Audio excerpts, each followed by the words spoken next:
अमेरिकेचे राष्ट्राध्यक्ष Donald Trump यांनी परदेशी औषधांवर 100% टॅरिफ लावण्याची घोषणा केली आहे। ट्रम्प यांना स्थानिक लोकांना रोजगार द्यायचा असल्यानं त्यांनी हे धोरण हाती घेतलंय। 1 ऑक्टोबरपासून टॅरिफ लावण्याचा निर्णय त्यांनी घेतलेला आहे। त्यामुळे भारतीय औषध उत्पादन कंपन्यांना मोठा धक्का बसलाय। भारत अमेरिकेमध्ये साधारण 40% जेनेरिक औषध निर्यात करतो। त्यामुळे भारतात अनेक लोक बेरोजगार होण्याची भीती आहे। मागील खरं तर काही दिवसांपासून ट्रम्प टॅरिफला एखाद्या शस्त्रासारखं वापरतायत, त्यातच त्यांनी हा निर्णय घेतला।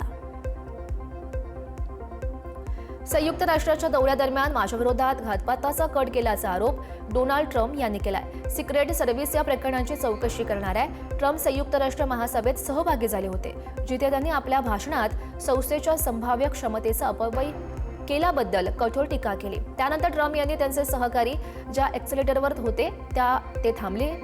ट्रम्प यांनी या घटनेला पूर्णपणे घातपात म्हटलाय। हा त्यांच्या विरोधात रचलेल्या कटाचा भाग असल्याचा दावा ट्रम्प यांनी केलाय।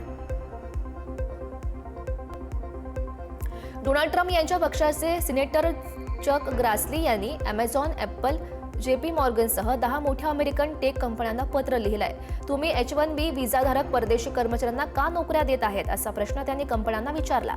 त्याचबरोबर अमेरिकन कंपन्यांमध्ये किती H-1B व्हिसाधारक परदेशी कर्मचारी आहेत, त्यांना किती वेतन दिलं जातं, परदेशी लोकांना नोकऱ्या दिल्यानं अमेरिकन कंपन्यांना नोकरी मिळवण्याची संधी कमी झाली आहे का, असे प्रश्न सुद्धा पत्रातून विचारण्यात आलेले आहेत।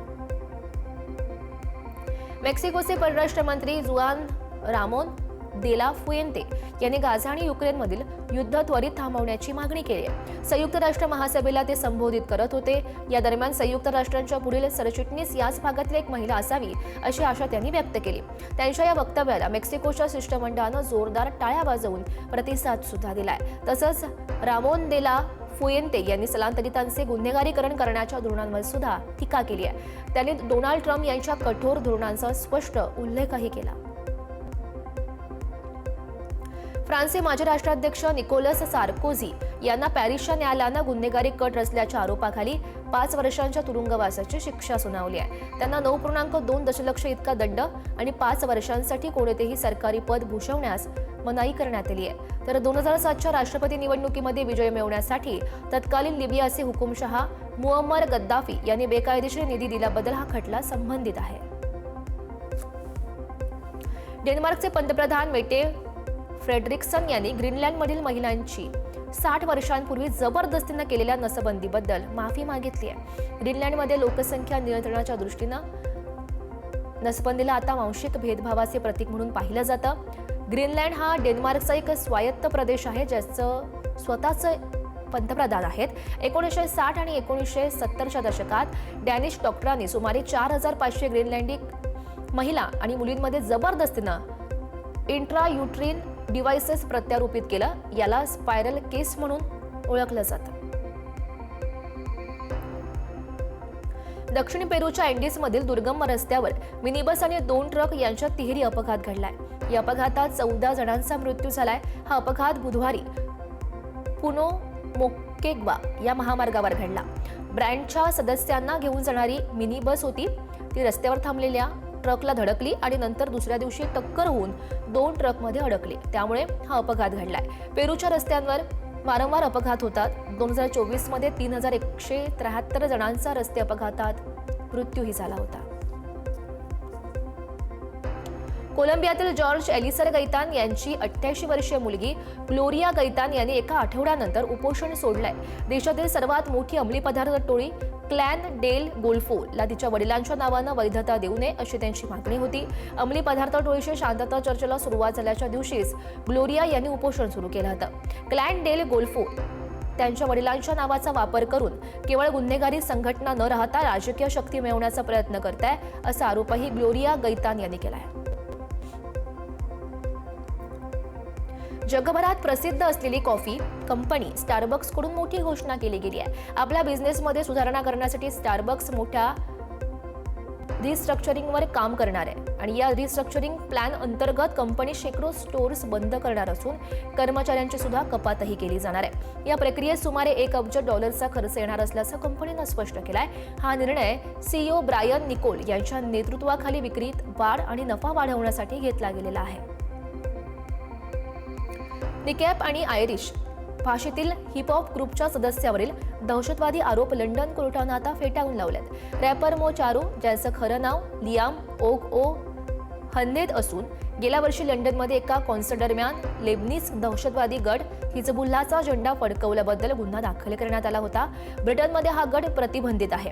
रॅपर विरुद्धचा हा आरोप दाखल करण्याच्या पद्धतीमध्ये तांत्रिक चूक झाल्यामुळे हा खटला रद्द करण्यात यावा, असं वुलविच क्राउन कोर्टाच्या मुख्य दंडाधिकाऱ्यांनी सांगितलेलं होतं. गुरुवारी दुपारच्या सुमारास मिसिसिपी आणि लुईझियाना या दोनही राज्यांमध्ये 911 आपत्कालीन फोन सेवा खंडित झाली होती. AT&Tच्या फायर ऑप्टिक लायसन्सचे नुकसान झालं, त्यामुळे ही सेवा प्रभावित झाल्याचं मिसिसिपी आपत्कालीन व्यवस्थापन संस्थेनं सांगितलं. लुईझियानामधील बॅटन रूज आणि न्यू ऑर्लिन्ससह अनेक मोठ्या शहरात आपत्कालीन सेवा विस्कळीत झाली होती. सायंकाळी 4 वाजेपर्यंत काही भागात ही सेवा पूर्ण सुरू झाली आणि अनेक समस्या सुद्धा कायम दिसतात. कायदा अंमलबजावणी संस्थांनी नागरिकांना स्थानिक पोलीस ठाण्यांच्या थेट क्रमांकावर संपर्क साधण्याचं आवाहन समाज माध्यमांवर केलेलं आहे. कार्बन उत्सर्जनामुळे पर्यावरण आणि मानवी आरोग्यावर गंभीर परिणाम होत आहेत. जगाच्या वाढत्या तापमानासाठी आणि हवामान बदलासाठी कार्बन डायऑक्साईडचं उत्सर्जन कारणीभूत ठरतंय. नुकत्याच समोर आलेल्या एका अहवालानुसार या जागतिक समस्येत जगातील काही देश आघाडीवर आहेत. तर 2023 मध्ये कार्बन डायऑक्साईडचं सर्वाधिक उत्सर्जन करणाऱ्या देशांमध्ये चीन पहिल्या क्रमांकावर आहे. यादीमध्ये अमेरिका दुसऱ्या क्रमांकावर तर भारत तिसऱ्या क्रमांकावर दिसतंय.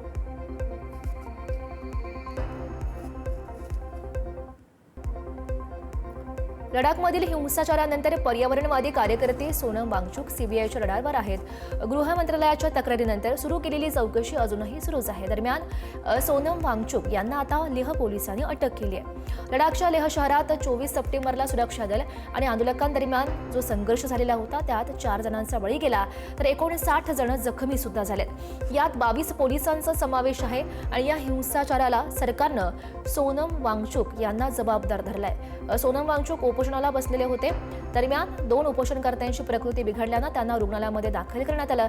त्यामुळे आंदोलकांनी उद्रेक झाला आणि आंदोलनानं हिंसक वळण घेतलं. लेहमधील हिंसाचारादरम्यान पोलिसांवर हल्ला केल्याच्या आरोपाखाली 2 नेपाळी नागरिकांना अटक करण्यात आली आहे. अधिकाऱ्यांनी दिलेल्या माहितीनुसार या चकमकीत दोघांनाही गोळी घालण्यात आल्यात आणि यामुळे देशबाहेरील लोकांच्या उपस्थितीबद्दल चिंता व्यक्त होते. या हिंसाचाराच्या प्रकरणी आतापर्यंत जवळजवळ 60 जणांना सुद्धा अटक झाली आहे. हिंसाचारात 4 नेपाळी नागरिक जखमी झाले आहेत. त्यापैकी दोघांना अटक केली असून दोघांवर उपचार सुरू आहेत. अटक केलेल्यांना वैद्यकीय तपासणीसाठी SNM रुग्णालयामध्ये दाखल करण्यात आलं असून आणखी काहींना अटक होण्याची सुद्धा शक्यता आहे. तर दिल्लीतील तिमारपूर भागात एका वाहतूक पोलिसांवर हल्ला केल्याच्या आरोपाखाली 2 जणांना अटक झाली आहे. वाहतूक पोलीस ट्रॅफिक सर्कलवर ड्युटीवर होते आणि स्कूटरवरील दोघांनी कोणताही वाद नसताना त्यांना शिवीगाळ करायला सुरुवात केली. वाहतूक पोलिसांना त्यांना विरोध केला आणि आरोपींनी साथीदारांच्या मदतीनं हा हल्ला केलाय. या प्रकरणी 2 आरोपींना अटक करण्यात आली असून त्यांचे साथीदार हे पळून जाण्यात यशस्वी झालेत. जखमी वाहतूक पोलिसांनी वैद्यकीय तपासणी करण्यात आली आहे आणि पसार आरोपींविरोधात गुन्हा दाखल करण्यात आला असून त्यांचा शोध सध्या सुरू आहे.